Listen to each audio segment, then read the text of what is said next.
Hello, and welcome to another episode of Bare Bones Wargaming, a show with no bells, no whistles, no frills, just a man, a camera, and his game.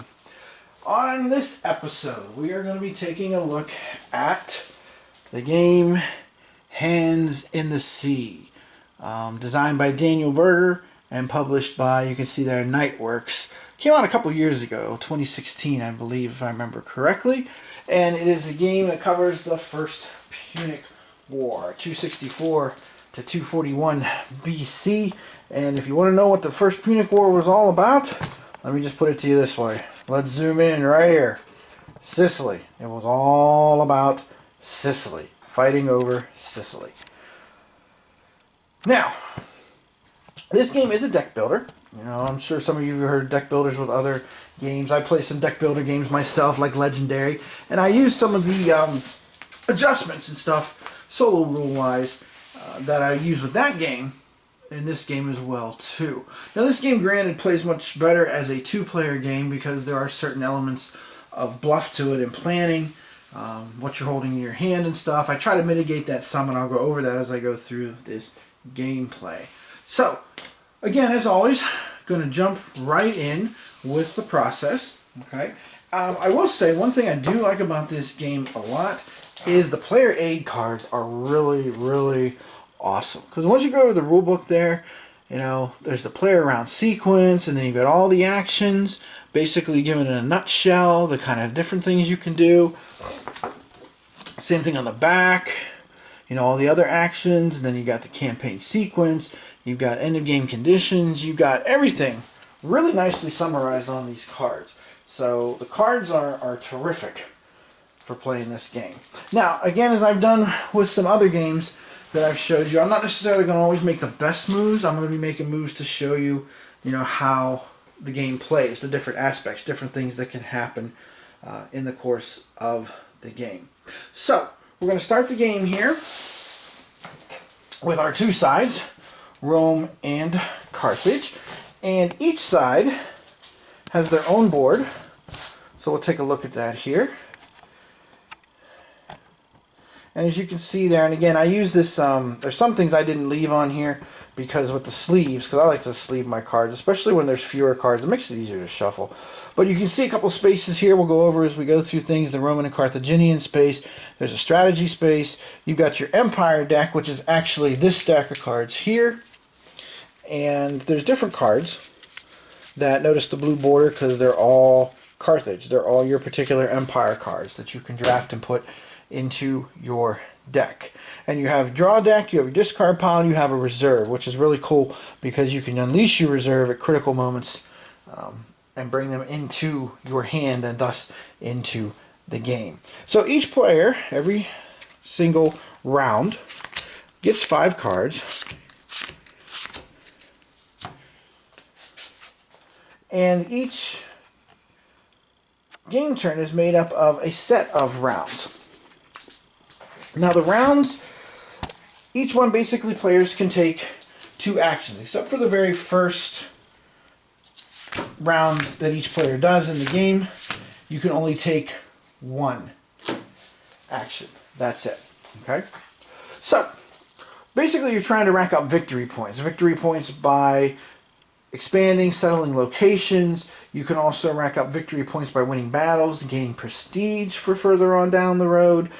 Each game turn, you will get to score victory points for the spaces that you control, that sort of thing. Okay? So again, let's just jump into this. And the Romans get to go first. And what I'm going to do is I'm going to, and I left this space here on purpose, excuse me, in front of the map so I can go ahead and show you the hand for each turn as I explain what I'm going to do here. Now, there are different types of cards in the game. In the beginning of the game, what you mostly have are these kind of cards like location cards. So let's zoom in on one of these here. Okay, or even a couple, I guess we could zoom in on. So with the location cards, come back out just a little bit. With the location cards, you got different symbols on them because you can use them for different things. Okay, it gives you the name of the place. It tells you the places it's connected to by both land and sea, which is important because as you expand, you're going to use the cards to expand from one place to another. So in other words, like with this one here, with this Valia card, it's connected to Neapolis by land. It's connected to Masana by sea. So if you wanted to go from Valia and say conquer Masana, you would need to have this card plus the sea card to be able to move there. Okay. The cards also have different things like the swords is for fighting. This has to do with merchants. Again, this is a card that then you can use to move by land. You have money cards. You also have cards like this, which you can see there. There's the colonist, which also does other things. So there's different things, symbols on the cards, and I'll go over those again as I play each turn. Okay. So again, basically you can take 2 actions, but on the very first turn for both sides, the very first round back and forth, you can only do 1 action to start the game. Okay? So, with that thought in mind,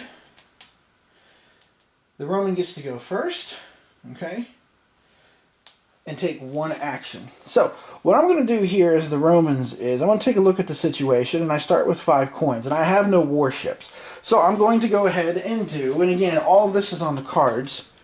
So again, you know, when you get this game, if you decide you like it and stuff, the cards will be a huge help to you here.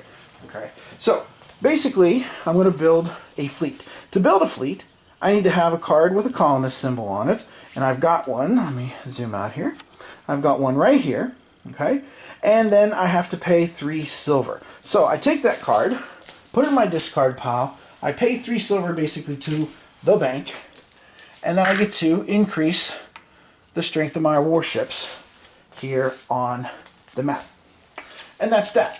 And then, at the end of each round, you draw your hand back up to 5 cards. And now it's the Carthaginian player's turn. And again, what I try to do, if you notice with the Roman cards there, I didn't show them right away because that's one of the things I try to do to play this solo is I don't look at the new cards. I know what cards the Romans had left over, but I don't try to look at the new cards because that is something that kind of gives that little bit of uncertainty, that little bit of, I wonder what's going to happen next kind of thing with this game. So, let me go ahead and zoom back out here some. Alright, now, so with the Carthaginians, I could do a couple of different things here, and I'm going to go ahead and do a different action. Now, the Carthaginians begin the game. Let's go up here on the map, over here to Sardinia. And they start the game here already with Carlias in control. Now, if you want to expand, like if they want to go to Oristano here, there is a road that connects. And actually, you know what? Let me zoom in on that. So again, I can give you a little more detail about what's happening here. So let's tilt the camera up and zoom in. Okay? So again, we have Carlias here. Okay? Come back out a little bit. There we go. And you can see this road is connected by a road. Now these spaces here that are kind of silver colors, grayish colors, begin the game uncontrolled. Now, if I wanted to expand from here to here as the Carthaginians and do basically what's a settle location, I would need the card itself that I start the space with, which is Carlias. And I have that card in my hand right here, although it is kind of hard to see. I'm trying to hold it back some without having to zoom in and out. Okay, so I have that card. I play that one. Now, when it's a road, I need a wagon symbol card. So I can use any card that has a wagon symbol on it to connect. So I'm going to go ahead and use the Hadrentium card, which has a wagon card on it, connecting from there to there, and I will expand. I'll put those cards into my discard pile, and I will place a cube there, which is a town. Now later on in the game, there is a process by which I can upgrade towns that I own to a city status as well. But that is something I can't do on this turn because, well, first of all, I can only take 1 action on this particular first round. Now, when you take over a new place like this, which I just took over Oristano, there is a corresponding card that goes with it. And then what I do is I take that card and I put it into the discard pile for the Carthaginians. So now they control that place and they'll be able to get all the benefits that go with it. And that's the Carthaginians' turn. So again, Carthage had 3 cards left over. They draw up 2 cards. And now it's back over to the Romans. Let's see what the Romans are dealing with here this time. So we still have Masana Cosa, but now we have Pisa and we have Regium. Alright. Now, if I'm going to get anything done here as the Romans, I'm really going to have to try to get control of the sea. Okay. Partly because there is the issue with supply. Now, supply in this game can be traced over land. There are certain spaces that end up being supply spaces. Carthage begins the game here in Sicily with one of those supply spaces already under control here. If you look here over on the toe at the Lilybaum, I'm not sure exactly how to pronounce that. I never took Latin or anything like that. I'll be completely honest about it. That already has a supply source there. Now the Romans, Masana can only go out 2, and it says right here on the map, 2 space supply limit across the straits. So the Romans really have to focus on trying to capture Syracuse, which is an independent city at the beginning of this game. In order to do that, of course, I've got to have military stuff. So as the Romans right now, what I'm going to do is I'm going to spend 2 of my cards, and I'm going to go ahead, and I do have Masana, so I could expand here into Tindars, just the way the Carthaginians did over on Corsica. But I'm also thinking about trying to build some legions, get some units from my deck so I can attack Syracuse as quickly as possible. So I'm going to go that route first. I can hold off on the whole Masana thing because Carthage will take a while to get over to there anyway. So I'm going to spend 2 cards. They give me a total of 4 silver coins. And now Rome is finished. Because I played 2 cards, that's 2 actions there to do that. And now Rome draws his hand back up to 5. And now we're back over here to Carthage again. So Carthage now actually has the Carthage card among some other things here. Okay. Part of this game also is kind of really learning the cards and figuring out which ones you can move from by sea elsewhere. Because basically you can move by sea and supply and transport unless the opposing fleet is in that sea space. That's the only thing that really prevents you from doing that. So for Carthage here, they could easily move by sea if they wanted to. But supply, of course, you have to be careful. Supply can be very perilous indeed. And they don't actually have Lilybaum out yet here in their hand. If you take a look down here, they're lacking that card right now. So, I've expanded already upward into Sardinia some. I don't have Panormus in my hand yet either as the Carthaginians. So what I think I'm going to do as Carthage is I think I'm going to start pulling some cards from the Empire deck. Now, in order to do that, all cards that don't start the game in your hand and aren't a location card, they have costs on them. So here you can see this Carthaginian one here has a value of 6, so it costs you 6 silver, and then there's also a colonist card. You have to have a card that has a symbol on it like this. So this card will be eligible to be used, but this one cannot because it doesn't have the colonist symbol. So I'm going to go ahead and do that as my first action. I'm going to go ahead and spend 2 for 6 silver for the Carthaginians, and I will spend, whoops, sorry about the bump, that colonist card, and now I'm starting to build up the Carthaginian infantry for my first action. Now some cards in the Empire deck don't require money. You just can go ahead and yank them out. There's also a mercenary deck that you can use too. Okay, so let's see here now. Carthage has a second action yet. Now the question is, should I send the fleet out to prepare to kind of anticipate some of this stuff? But you know what? I'm going to need money. So I'm going to go ahead and use the Carthage card, because you see the Carthage card there has 4 money on it. And I'm going to get 4 money for the Carthaginians, so they're ready to spend money whenever they need to here in the future. So 2, 3, and 4 is going to be their second action of the round. And that's that. And again, I gather up the Carthaginian cards. They need 2 new ones. 1, 2. And now we're over back to the Romans. So the Romans here, let's see what kind of hand they've got this time. Well, now we did manage to get a colonist again. I could try to beef up my fleet some and then sail it out and challenge the Carthaginian fleet. try to catch up to them. So you know what? I think I'm going to do that because then I can show you how naval battle works. Naval battle actually is pretty straightforward. Land battle takes a little bit of time and effort.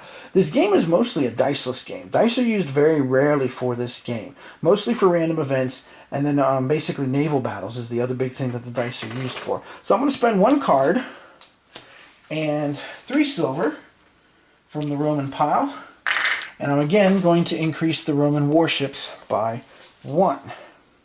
Now the question becomes, do I want to go ahead and expand from Masana to Tindaris? And you know what? I think I am going to do that. So I will play my Masana card, and I can use any card here that has the wagon symbol, which actually is all 3 of them have the wagon symbol. Now if there is a space that's a rough space, which is the dashed lines, you need 2 wagons on that. I'm going to save the Katana card because I need it to attack Syracuse. Because Syracuse and Katana down here, here is Katana, here is Syracuse, and that is connected there. So if the Carthaginian fleet should show up, I wouldn't be able to move by sea.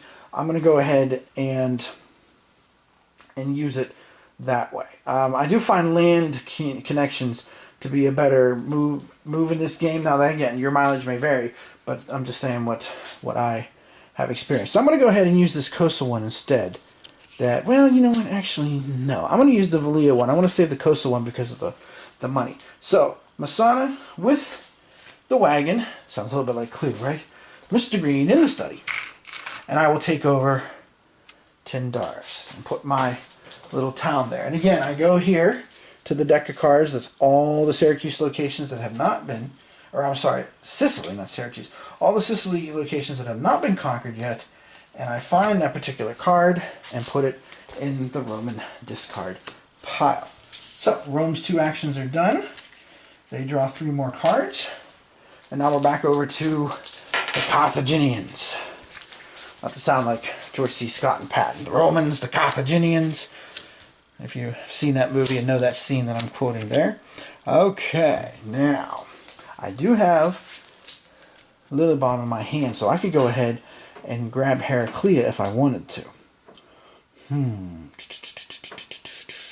But I'm also thinking about moving the fleet out and start to get ready to cut off the Romans from Sicily.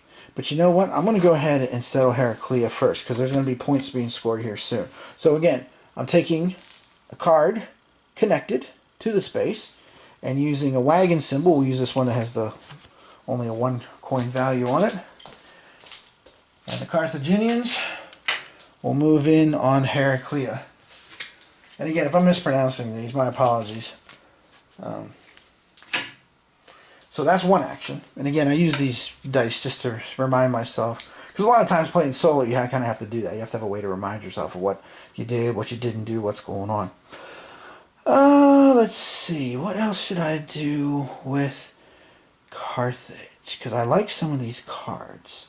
But I also have some of the great cards. Now, there's a reason I'm mentioning the wine cards. I'll get to that actually probably here the next turn. So you know what I'm going to do? Because some actions don't require any cards to play. One of them is a sea move. So what I'm going to do is I'm going to go ahead and send the Carthaginian fleet out to the Africa zone for my 2nd action of the turn. And now Carthage just draws 2 cards to build their hand back up. And now we're over to the Romans once again. So let's see what the Romans have this time. Okay, again, I'm trying to hold on to Katana because it's right next door to Syracuse. And if I use it, you never know when it might pop back up in the deck. So again, it is kind of like a deck builder. It is a deck builder. And you kind of have to take those kind of situations into consideration here. Okay, let's see. What I really need right now is money. Money, money, money, money. Because what I want to do is I want to buy a Legion card soon. Okay, so what I'm going to do is I'm going to take this Neapolis card, which has a value of 3. I'm going to take this Coastal one, which is a value of 2. That's 5. I'm going to go ahead and get 5 silver coin for myself. So next time, 1, 2, 3, 4, 5. Next time I can go ahead and I can try to build a Legion. Now, when you run through your deck, you have to shuffle it when it's necessary to for drawing, unless a card says not to, which does happen sometimes. And I will say one thing about this game too is that it does take a little bit of time to master all the options, but also the rules can be very subtle at times too. I'm not saying it's complicated. I'm not saying that you have to like refer to the rule book every 5 seconds, because I really haven't done that here on this video. I think I've looked at it maybe once.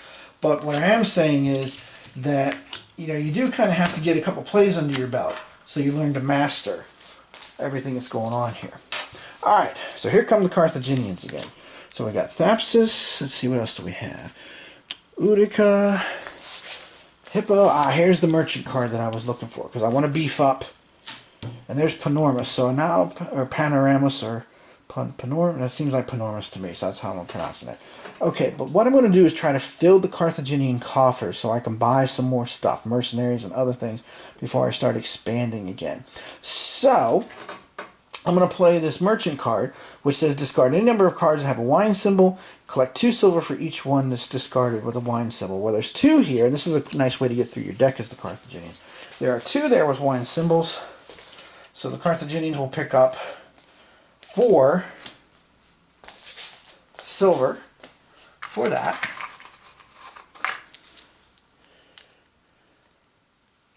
For their first action. And then for the second action, I'm going to go ahead and, just for fun, I'm going to go ahead and buy the elephant card. I love the elephant card in this. As you can see, that's one of the reasons you need a die, is because of what the elephants can do. So we'll spend 4 silver. We'll get ourselves some rockin' elephants here. Yeah. Okay. So Carthage's turn is over. We need to draw their hand back up. But, stop. Because every time that you reset a new turn, this card goes at the bottom of the Carthaginian deck. And as you can see, end of turn there for the campaign game, you got to do all these steps first. So first thing we got to do is we got to set this aside and shuffle the Carthaginian draw deck. So let me do that, and I'll draw the Carthaginian's hand back up.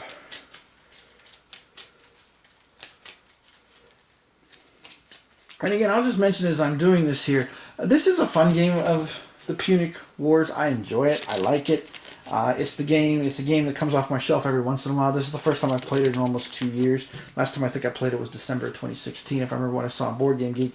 But if I'm looking for a detailed simulation of this, then The Ancient World by GMT Carthage is the way to go with that. But this is very fun. This is very playable. I like it.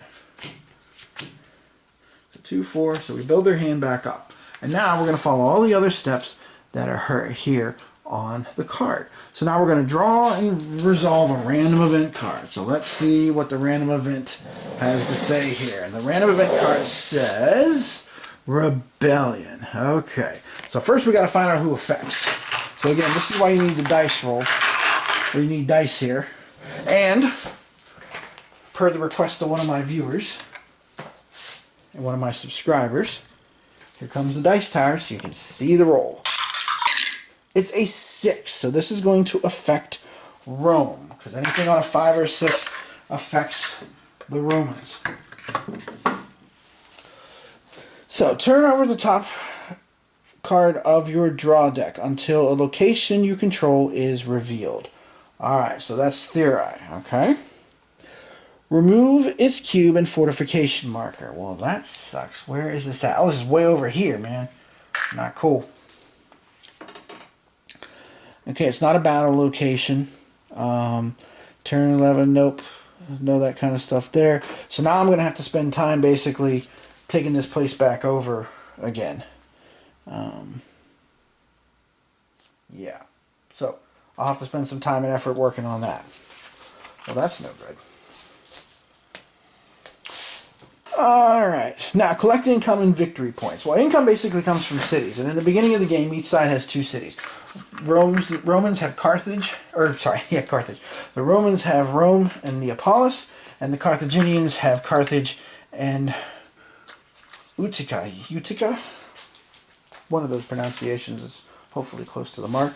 And then victory points. Now, you only score victory points for places that you take over as the game progresses, not stuff that you had right at the very beginning of the game from the get-go. Okay, so for the Carthaginians, They've taken over 2 new spaces there, so that would give them 2 victory points. And then the Romans so far have only managed to grab 1. They grabbed Tindaris, and that's it for that.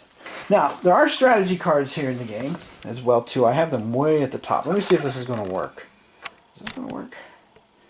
Not as well as I was hoping it was going to work. Let me see if I can bring this up a little bit higher.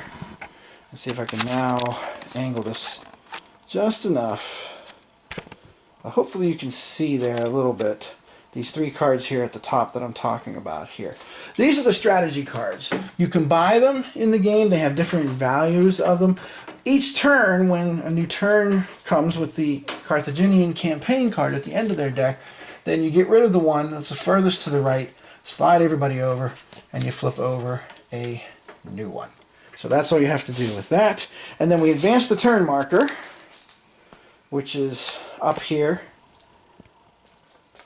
at the top of the map, to turn 2.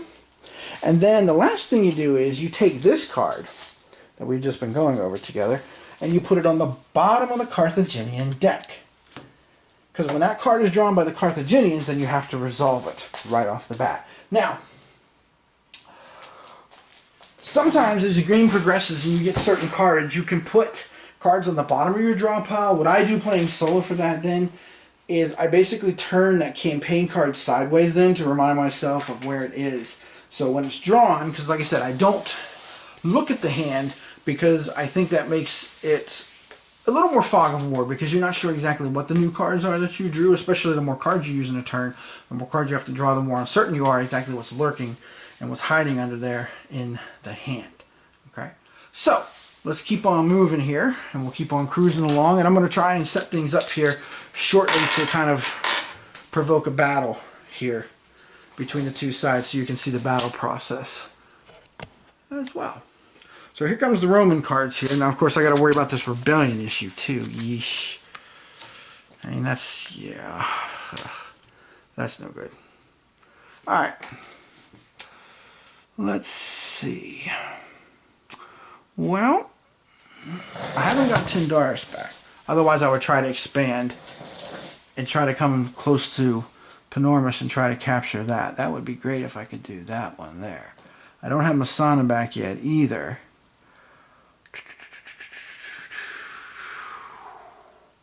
So what I think I'm going to actually do is I'm going to buy myself a Legion card from the Empire deck to get ready for war. So it's similar to Carthage. You have to spend 6 silver and also spend a card with a colonist symbol, which I have one right here. So I will use that and put both of them into my discard pile, ready to roll. So that's my first action that I've taken. Here's the Romans. Let's see. My second action. Again, I mean, I'm kind of focusing on Syracuse. I really would like to conquer Syracuse. But the only thing is that I don't know if I want to really show you Syracuse for the purposes of this video. Because since Syracuse is independent, the defender, the Carthaginians, cannot reinforce a battle, which is part of the battle process. And I'd rather show you that. So with that thought in mind, let's see if I can find a way to get... Well, let's see. Is any of these cards I have, are they way up here? Let's see. Can I get to Ilaria with any of them? By sea? Let's see. No, I cannot. Okay, so I cannot get over there via that. Alright.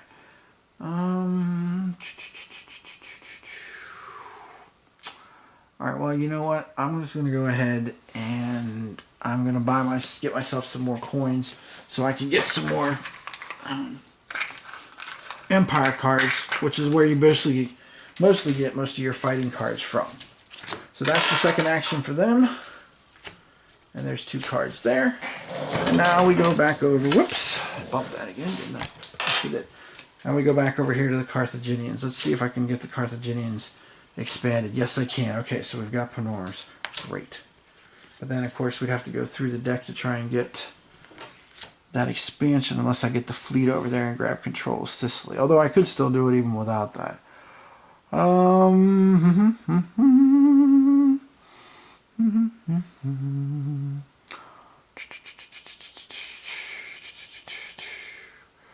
Let's see. Well, let's see. What's this card here? It's upside down. That's Lilybone. Okay.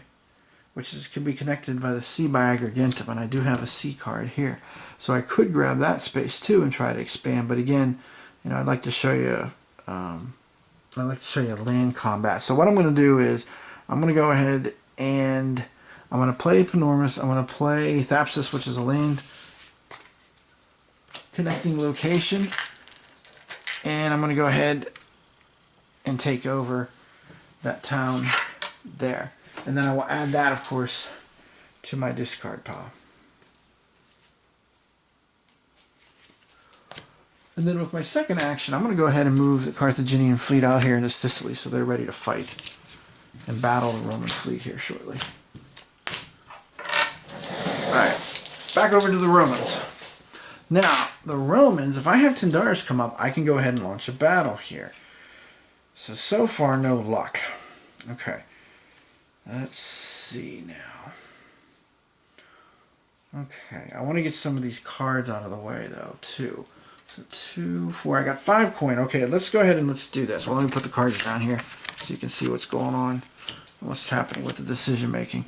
Okay, I'm going to go ahead and play this card for 2 coin, which will give me more money than I need. And then I'm going to play this card with the colonist symbol on it and buy another legion from the Empire deck.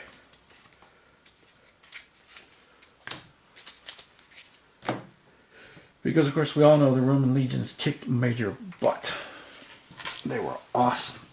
So, there's all that. And the Roman turn is finished. So, I'll draw 2 more cards for them. And now we're back over to the Carthaginians. Alright, now, Carthage. Whoops, sorry about that.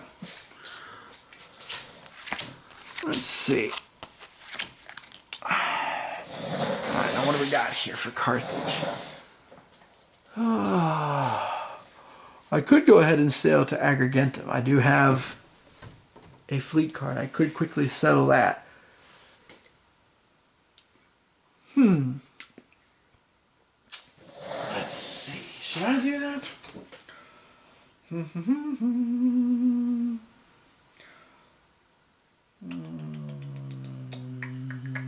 Oh, but Agrigentum, I also need a colonist symbol. There's a person. Oh, I do have one. I have one here. Okay, you know what? That's what I'm going to do, because that'll really clear out my hand a lot. And then I'll be working on victory points, and then I can try to buy some more military cards, and maybe even get some of the military cards up that I've already purchased, like those elephants. Okay, so we'll play Lilybone is the connection card. I will use this one here, the Utica card, as my C connection card. And again, connected to Agrigentum there. And I will use this colonist symbol. So actually I'm using 3 cards for this single action of settling Agrigentum. And I hope I'm pronouncing that right. Agrigentum. I think so. Again, I didn't take Latin. So those of you who are good at speaking Latin, don't take it personal. Or like the Godfather would say, it's not personal. It's business, which it is. Alright, now that I've got these cool locations, though, what I think I'm going to do for my second action here is I'm going to go into the Empire deck, and I'm going to get this fortification card. Because this fortification card will let me then build a fortress in some of these high victory point areas. So that will be my second one. And again, there's no cost for it, but what it does cost you is it costs you an action. So 3 new cards for Carthage, and now we're back over here to the Romans. Alright. Now again, I could still be looking at attacking Syracuse yet, because I mean, I could, as the Romans. I really, really could. But I'm also thinking about, I need to go out and maybe challenge the fleet, but I need money to do that. I have to get my fleet built up. I don't have Tyndaris yet either. So here's what I'm going to do. I'm going to play Pisa for the coins. There's 2 of them. And then I'll play this colonist symbol, the Rome card, plus the 3 coins, giving me another ship for the Roman fleet. So that's one action. And then my second action is we're setting sail into the Italy zone. So I'm going to go out there and challenge the Carthaginians here in a hurry. Alright, Carthage is moving along with their expansion. Because for them, expansion is pretty easy at the beginning of the game because they have the nice supply system there. Now, I could, of course, go over and try to put Corsica and Sardinia. My mouth does not want to work today. Ooh, well, here we go. We got a lot of military cards here. Now, the question is, what's the best way to use this here? Well, I'd rather wait for this other location to come up. But the question now becomes, how do I best handle this? Well, one thing I can do is I can take one of these cards and put them into my reserve and save them for the battle to come. So that's what I'm going to do. I'm going to take the elephants for one action. I want to put the elephants in the reserve section. So when everything starts to happen, when the ship hits the sand, so to speak, I'll be able to use the elephants for that battle. What to do with the rest of these cards? A lot of them right now are not a lot of help to me. So what I'm just going to do is, I'm just going to go ahead and spend one of them just to get a coin. So I have money in my bank and I'm ready to roll when the action starts. Okay, so Carthage needs 2 new cards. And now we're switching back over here to the Romans. Alright, now, if I can get, yes, there it is, I have a fleet card. So I have 2 fleet cards actually. So I'm going to go ahead and show you how naval battle works here. I'm going to go ahead and activate the Roman fleet for 1 move, and then play a card with a fleet symbol on it to begin a naval battle. So that is what I will do. So, now a naval battle is pretty straightforward. It's basically, you can use any leader cards that you have, but basically it's the number of ships you have. You roll that many dice. And whatever comes up, 5s and 6s, you inflict a hit on the enemy. So here we go. Let's bring you over here to the dice tower. And let's see. The Romans launching their assault. And to quote Al Capone in The Untouchables, you got nothing. So nothing happened. Let's see if Carthage can do any better. They've only got 2 ships. Oh, they did. They managed to sink 1, and 1 is all you need. So I adjust the Roman ships down by 1. Now, the defender has got to retreat. Now, the defender has 2 choices on naval battle whenever he retreats. He can either take off all the way to home port, or he could go ahead and just go back 1 zone. So I'm going to retreat the Romans back to the Italy zone. Now, in a battle, if someone wins, it increases their prestige. Now, the prestige scale for the Carthaginians is right over here. I'm going to bump that up by 1. Now, what that does is at the end of the game, when you reach the end of the game, your prestige points turn into victory points. So winning battles can help you get extra victory points. But it's also a way to end the game. Because if anybody gets up to 8 prestige points, the game automatically ends at that point. So that's also something else to kind of keep your eye on. And again, that's one of the things in this game, that there's a lot of things happening. You know, there's a lot of ways that you can end the game and finish it off and such. So you do have to be alert to what's going on. Okay, so that Roman gamble was not the best idea in the world, clearly. But again, part of this I'm just trying to show you how the game works. So that was Rome's 2 actions, to move and then to attack. So they need only 1 new card. So they've got it now. And here comes Carthage. Let's see if I can get the card that I need from Carthage to attack soon here. And I don't have it yet. Okay. Let's see. Well, here's the cards that Carthage has. Let's go ahead and lay those out. I want to keep that infantry card in my hand, because when I start a battle, that's a nice way to start with those symbols there. Alright. I don't have a fleet symbol, so I can't even hunt down the Roman fleet and try to completely sink it. That would be kind of fun, so to speak. Let's see, I don't have that. So my options here are kind of limited right now for Carthage. I think what I'm going to do is I'm going to basically, well, I need to clear out some cards out of my hand because I want to get that battle card, that location card back up to launch a battle soon. But I need a naval one too even to do it. So with that thought in mind, let's do this. Let's go ahead and now I can discard one card automatically. But then I can also discard any other cards I want for an action, but I have to pay silver to do it. So what I'm going to do is I'm basically going to try and empty my hand out here completely as Carthage. I'm going to go ahead and get rid of those cards. And then there's also a pass action you can do. And a pass action, basically, you can only do it once per round. But it just gives you one piece of silver, and that's it. So, Carthage now will need 4 cards. And again, we're going to have to stop, hit the brakes here.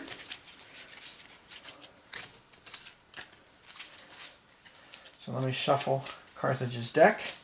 And then once I show you this land battle, I think I'll go ahead and end this video because this should give you an idea of how the game flows and what kind of goes on here. Again, it kind of does, you could say that it is a little slow moving at the beginning because basically you're trying to build up your deck and get some things done.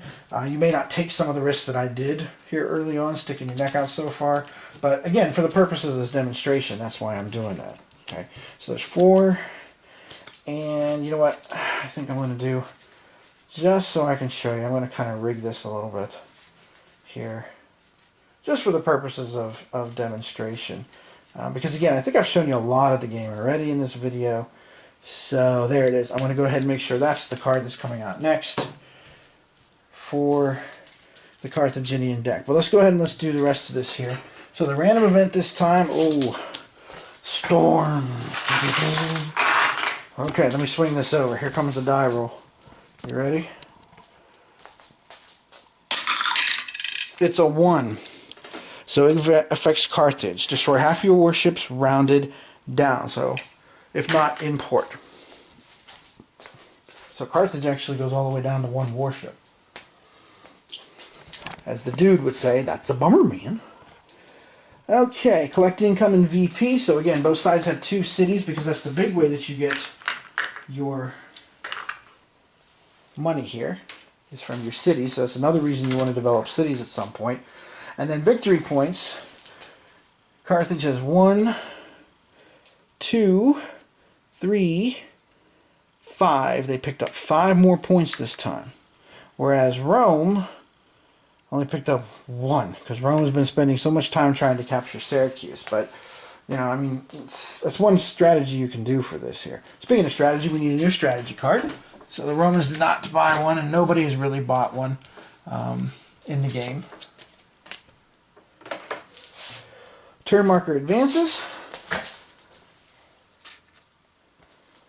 And now this card goes to the bottom of the Carthaginian deck again, just like before. Okay, Rome's up here. Now, again, with this little bit of stacked information here, I know what's coming next.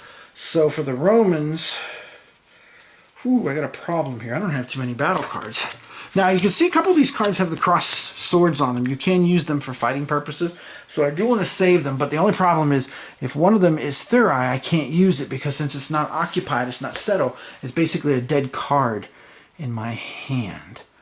But again, I could go ahead and try to beef up the Roman fleet if I wanted to here with a colonist. Not going to do that though. What I'm going to do is I'm going to spend this to get 3 silver because again I need more troops. So there's 3. Maybe I'll buy a mercenary for the Romans. I mean the Romans weren't too big on mercenaries, but I could use one right now for, you know what, I'll buy a cheap one here. I'll buy this cheap Bulgarian mercenaries. Some cards, by the way, can only be purchased by either Rome or Carthage. They have a red R or a C on them if they can only be purchased by that particular power. Okay, so that's it. That's the Roman one. That's the 2 actions. And see, that's why I use that dice because sometimes I forget myself what the deal there is exactly. So Alright, so let me quickly shuffle the Roman deck here, and then we'll demonstrate this battle, and then I'll kind of wrap this up with a few thoughts about the game. And talk about things that might be happening next episode. Which there's a bunch of new games coming out, IP 500, here in like the next month. Cataclysm should be coming out. It should have already shipped already. But of course GMT's on the West Coast and I'm way on the East Coast, so I usually have to wait quite a while to get my shipments out. But Cataclysm is coming my way. Hitler's Reich is coming my way. Skies Over the Reich and No Retreat 3. So there's quite a few games that I've got coming this direction here in the next month that I'm really looking forward to and doing. Hopefully more successful than War of the Worlds. Okay, I was gonna stop myself because I wasn't gonna say that. Anyhow, let's get these Carthaginian cards out. Okay, so here we go. So I have the location card next to where I want to go. So let's kind of zoom in on what's happening here to give you an idea what's going on with the battle. So Carthage is going to attack the Romans. They have Thermae and Tyndaris is their objective. So to start a battle, you have to play. Let me go back to the cards. Whoops, whoa, I zoomed in again. One day I'll remember exactly how to do that. So with the cards, basically, you need to have location card that connects. Check. I need a wagon card. Check. Got that too. Now I need a battle card, something to get the ball rolling. Okay. Now, when a battle begins, you basically keep track of the battles on the battle chart. And it basically starts off in the one space for the defender, because every space has an intrinsic value of 1. Some spaces, I'll zoom back in, some spaces like Syracuse here, you can see the crossed swords. They give you an extra bonus. Fortifications will give you an extra bonus. But up here, there's no extra bonus. Okay, so Rome starts with a value of 1.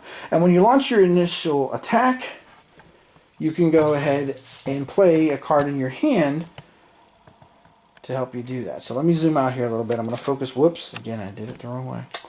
One of these days. So following the track here, it's basically in Rome's favor by 1. But I'm going to go ahead and play this strong Carthaginian card here to move it 2 spaces because it has 2 swords on the card. Okay? And speaking of cards, over here, whoever's battle you're fighting, that's where you put your cards for the battle. So notice Carthage started this, I'll place it in the Carthaginian space. I will do the same thing on the Roman board to keep track of what's going on there. Now my second action, I'm going to go ahead and retrieve my elephants, spending 1 silver, so that I'll have them next turn to play for my battle. And I get to draw 2 for that. Oh, the other thing, I'm sorry, I almost forgot. The other thing that goes on here, let's zoom back out. The other thing that goes on here in the battle space is you put this battle round marker down for each side, pointing at the space. Because land battles can only last 4 rounds. That's it. Okay. So, now, another thing too here about the battle is since Carthage controls the sea, I can go ahead and play naval cards to then give the Carthaginians also extra combat too. But you can only do that if either the sea is not controlled by either player or is controlled by 1 player. So Carthage can do that, the Romans cannot. So let's see what the Romans have in their hand here that they can use for battle. Now, for the Romans, I don't have any actual real combat cards. But again, I'm just going to fight over this space just to show you how it works. I do have 2 here, Masana and Valia, that have the sword symbols on them. So I'm going to play those 2 cards and put them into the Carthaginian battle space on the Roman card. And then that will move the combat marker on the combat track. That's going to move it 2 spaces back towards the Romans. And the Romans will draw 2 new cards. Now, at the beginning of each new battle round, whoever started the battle will turn the marker so that the next number is pointed that way. So I just turned it to the 2 side too. And then you also check. If Carthage manages to get the marker into the 2 blue space at the beginning of the round, they will win the battle. However, when the Romans' turn comes up, if it is in the 1 space or higher, the Romans will win the battle. If after the 4th round, when Carthage is checking, it's in the gray space, nobody wins. Okay, so let's see what Carthage drew for combat here. Did I get any number of combat cards? Ooh, well, I did get a fleet card, and I did get a sword card. So I'm going to go ahead and I'm going to play both of those cards here to give Carthage move it by 2. So the battle rages on. I'm hoping to pick up some other cards, but to be honest, I'm not sure how many actual battle cards I had. I held on to the elephants because the elephants can be wildly unpredictable, which if you know anything about the ancient world, yeah, that's kind of enough said there. Now the Romans. Curses. I did not pick up any Legion cards. I do have one with the crossed swords, so do I try to pull it back to 0? I'm going to pull it back to 0. I'm going to fight over this location. So that's one action. And for my second action, since I really don't have anything else here I can do, I do need to fill my coffers though. I'm going to go ahead and play a card that's going to give me 2 silver. So I'll do that and drop some new cards and hope I get some stuff there. Now, the Carthaginians got to get this thing finished off because we're already up to round 3. So I'm probably going to have to take a gamble with these doggone elephants. Yeah, because I do have a sea card here. So I will play that, the naval card, pushing up by 1. And now I'm going to play those crazy elephants. So here we go. We're going to roll the die and see. Can I get my dice tower in that shot? Yes, I can. Alright, here we go. You ready? Up close battle. It's a 4. So a 4 gives 2 strength. So that moves it all the way up to the Carthaginian 3 space. Now, if the Romans cannot push that back at the beginning of the next round, Carthage will win because that is in the space that is 2 or higher. So let's see what the Romans pulled. Did they pull Legion?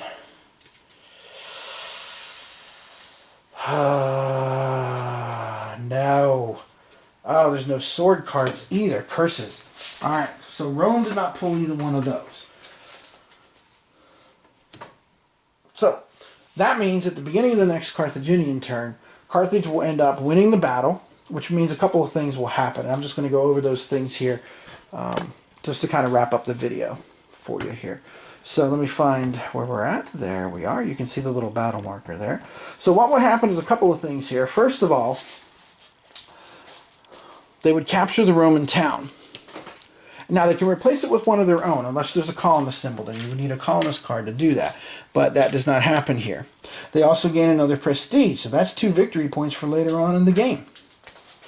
And since they are the winners, the Romans will have to lose one of their battle cards. Although I do believe it is a non-location one every time. But let me just double check that here real fast to make sure here. Yeah, non-location. But I only played location cards. So, and now the Roman would have to go through the deck, find Tyndaris, and hand it over to the Carthaginian player, which now he will add to his hand and can use the resources from that place as well. Alright, let me zoom back out here. As soon as I find the bar, where'd it go? There it is. I'm sitting down in my comfy chair to wrap this up. So again, this hopefully gives you an idea of some of the gameplay that goes with this game. I tried to cover a lot of different things here. I know this was kind of a long video this time, but this game does take a little while to play. Again, I enjoy it though. It is a fun game. It can move at a clip. It is okay for solitaire play because you never know which cards are coming out. And again, if you don't take a look at the hand until you play the next player's turn, you don't know exactly what the new cards you got are. So, you know, there is that uncertainty. That does give you a little bit of an element of fog of war. But again, this is kind of a light war game to me. Not as light as, say, Axis and Allies, but definitely not as heavy as, you know, a multitude of other games. I would put this game like in the same category as what would be a good comparable game to me from my perspective. To me, this is kind of like, in complexity feel, it's kind of, I'm trying to think of something that I could compare it to well. I don't find this game to be a whole lot more complicated than, say, the DVG Field Commander series, or like the FAB series, the Fast Action Battle series from GMT. That's how I look at it. It is cool that it is a deck builder. That's rather unique. You don't have too many war games like that out there, but it's not a super detailed simulation. So again, if you're looking for a simulation game, you probably want to be looking for, honestly, the Ancient World series from GMT, the Carthage game, which is extremely detailed, but it also is a lot of fun, but it's also very long as well, too. So, final analysis on Hands in the Sea for me, anyway, is this is a game that stays in my collection because I do enjoy playing it from time to time. And once you've played it once, it's pretty easy to pick up. I haven't touched this game in a year and a half, and it didn't take me very long to pick up on all the mechanisms, all the things that go on with it, the rules and such. It was pretty quick to pick all that up again in terms of gameplay. So, from here, I'm thinking about doing maybe like D-Day at Tarawa Beach crossed my mind as far as a possible video goes. Keto Butai, also, which is a quick, fun little game to the Pacific Theater. But then I may not, I may not stay in the Pacific Theater. I may do something as I hesitate to use the word simple, but something as basic as Access Now as Guadalcanal. I'm not sure yet. But anyway, give you an idea on Hands in the Sea. I do recommend it if you're interested in the First Punic War, or if you like deck builders, or if you like kind of a very light war game that gives a lot of decisions. There's a lot of things here. Granted, the cards do limit things at times, but there's a lot of moving pieces, a lot of interesting things going on, lots of ways to end the game. So you don't necessarily have to play the full, 12 turns, I believe. So, those are my thoughts and playthrough here for Hands in the Sea. This has been Tim Korchnoi from Bare Bones Wargaming saying thanks for watching, and I'm not sure what I'll do next time. It's hard to tell. Maybe I'll even do something, go completely off the grid and do something like one of my old favorites, like RAF, and show you some gameplay of that. I'm not sure. I may wait till one of the new games come out. We'll see. Or I've got a couple other games that are sitting on my shelf, like that Norway 1940 game that just came out a little while ago. That's kind of begging for attention too. So until next time, thanks for watching. We'll see you then.